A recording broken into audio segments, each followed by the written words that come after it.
Hello. Hi. Hello. Yeah.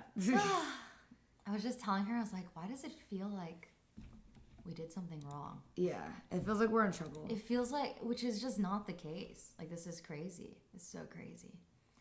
Hello. We wanted to officially end the marathon, have some closure, talk about the situation a bit, and just end it properly because it didn't feel right ending it the way that it ended yesterday. So, and we do kind of need to like say what happened because I think a lot of women, a lot of times in this industry, cannot talk about the stalkers they have because it will only make them worse. And unfortunately, this one was very, very public. Yes. And I feel like none of us can really move on. And we just want to get it out of the way while I am still here and Ray is here and also Emmy is safe. Yes. She just, she needs time to process it and stuff. And we are all very much still in shock. So please forgive us if we are emotional. But we are not.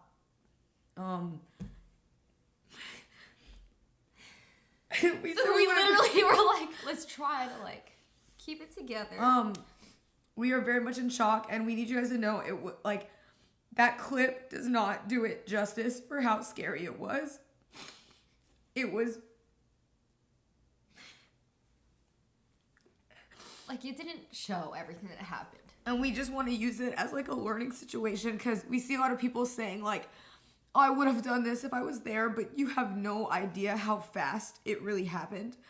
We did not know that it was even the same guy up until he made the original thread about following us. We didn't click it. He changed clothes, apparently, which was insane. Yeah. So if you guys don't know, he met us earlier, like 30 minutes before, and was, interested. Like he was just a little cringe, and like we took a photo with him, and he was very nice. And he went and changed clothes, and came back, which is why we didn't know who he was. And I also want to say, before we say anything, like, if you even remotely think that Rosie and Emily did anything wrong, like, I genuinely mean this, shut the fuck up. Like, seriously.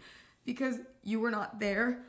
It is, like, fight or flight in that moment. And Rosie and Emily did everything they could to protect us so that we could, like, get away. And, like, Rosie even afterwards, like, stood out the door. And it's hard when you are, like, a camera guy and he is holding tens, like, literally the equipment that he has on him is so much money.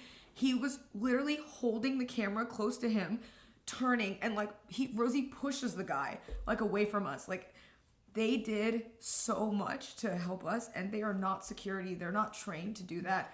Rosie and Emily are normal human beings like us. Like, they're not used to that. Emily was prepared to, like, fight him, though, even though he was, like, pulling things out of his pockets. Yeah. I just, like, it scares me, like, thinking about that any of them could have gotten hurt. Yeah. It was really scary. Yeah, if you haven't seen, the entire interaction can be condensed into 2 minutes. Also, it wasn't shown, but he, like, banged on this trash can in front of the security guard. Like, I don't know if you could hear it.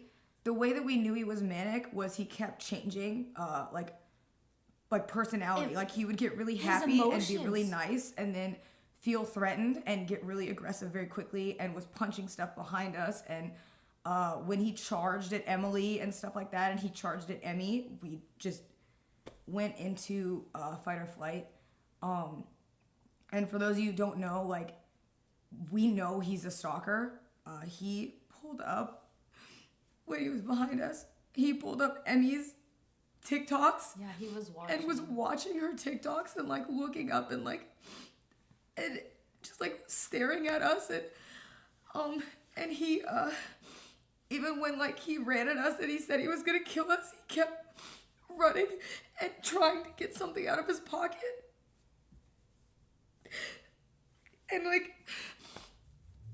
like I said, like, you guys when that clip cuts off, like, we had to run into a store screaming that somebody was going to kill us so that somebody would step in and let us in the back.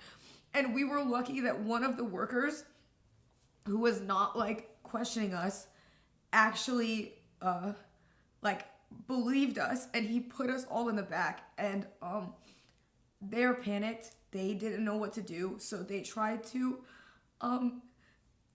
bring us behind the buildings to help us, but we didn't know where he was. I think when we went in the store, he backed off because it was a lot of people. And so we don't know where he was. We didn't know where he went, and we had to beg the workers to hide us because they kept trying to tell us that it's not their fault, but they kept trying to get us to go back around where it happened and saying that he was gone, but we said we didn't know if he was gonna come back. And so we had to hide in a shed for 15 minutes until the cops came. It was terrifying leaving because we didn't know if he was still around or if he changed. We didn't know where he was. He's still out there, but I am investing as much as I can to find this guy. If you have any information on this man, I would like it. We're going to find him, and I'm going to do everything I can to get this guy. So yeah, we are trying to do everything so we can get him. We have evidence that he knew who we were. We have everything. We just need to find him. So if any of you have any information and you've seen him before or anything, if you can please tell us so we will know, because it's hard sometimes, like when the cops have to go off stuff like that, and I know that it's a lot, but it would help us a lot if anybody has anything. We are right after this, we're gonna go to the police station. Yeah. And we are going to file reports and take it from there. So. And I want to say again, like, we are all in shock. I don't saw a lot of people saying like, well, did he actually have a weapon and da-da-da, but like when somebody is running at you or even walking towards you. When a stranger says he's I'm gonna kill you. And he's getting aggressive and he's banging on the trash can and he goes from smiling to looking really serious. And charging at us. Like he put his stuff on the ground to fist fight Emily. I'm not joking when I say like it escalated so fast. So quickly. There is nothing that anybody could have done. It happened so fast, and like you guys did not see all of it.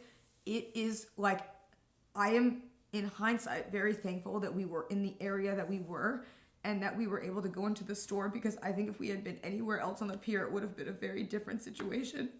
Because when you walk down, and if we would have been going into like the parking garage or anything, we would have had nobody. So at least we ran into that worker who I'm very thankful helped us. And yeah, I just please like take stuff like this very seriously. It can happen to like anybody if you're male or female, but like it happens to everybody. But like it is so, like, if you ask any girl streamer, they all have stories, and it's not just Emmy, it's not just somebody, like it's every single girl streamer has a story like this. But we get to use this to talk about it because one happened so public. It felt important to talk about. So moving forward, we will be. You got tissues? It's sad. Oh, baby. We are very much in shock still, just to clarify. And I know people are like probably gonna see us display a lot of emotions when we go live next time or whatever, but I think none of us really know how to process this. That was very, very real.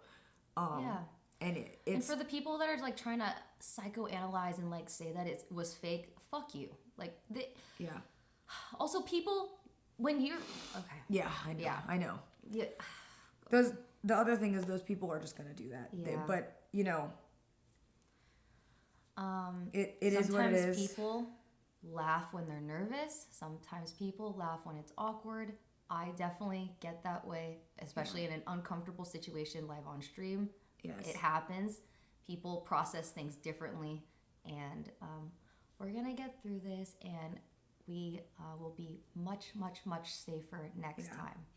And like we said, like, you know, this is not like just a random cringe viewer. Like, whether or not he walked at us, ran at us, it doesn't matter. When you have a stranger like that who is holding photos of you in their hand and doing what he did and saying, like, I'm gonna fucking kill you, that is like...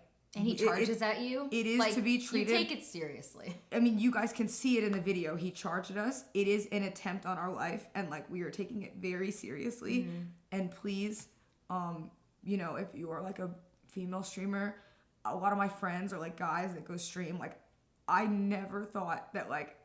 I knew it could happen, but you always think that you know what you'll do in that situation, and when you're in it, it is very different. It's easy to say what you would have done in the situation, but when you are having your life threatened and you are in fight or flight, we are not going to wait around to see what he had in his pocket. You're just going to run because there's a guy saying he's going to kill you and reaching for your pocket. Like, that's not an unreasonable thing to think. And, like, Rosie, Emily, me, Emmy, and Ray did the best that we could for the situation that we were in. And that is it. Yeah. And I would like to be able to go live again and not have to deal with this, but I know it's going to be like a lot. So, thank you for everybody who is being very nice. Yeah, thank you for all of the support this past week. It's been a crazy week. Yeah. And it was a really good marathon. We bonded a lot. And it sucks that a marathon that was to highlight women streamers and like us do stuff together is unfortunately like ending off on something that is one of the worst things that can happen to a female streamer. And we are very thankful that it did not end with one of us getting seriously hurt. And thank you to both Rosie and Emily for all that they did during the marathon, because they helped so much and they've been not sleeping. We've been doing so much to make it as fun as we could, and it's unfortunate that it has to end like this. But we said that we bonded a lot, because I don't think you can not bond over trauma. So, you know, we will get through this. Yeah, I think that's enough. Yeah, I think so too. Okay, all right. There was many good moments this past week. Last night was not one of them, but I hope it was a learning experience for other streamers, whether you're male, female, whatever. It is very dangerous. Okay. Yeah. It only takes one person. Okay. Yeah. So be careful. Learn from this, and that's it. And we love you guys very much, and thank you for everything and watching, because we had a lot of fun through all the bullshit and the scrutiny and the shitty people on Twitter. It was fucking fun, and I wish... And we're gonna do it again.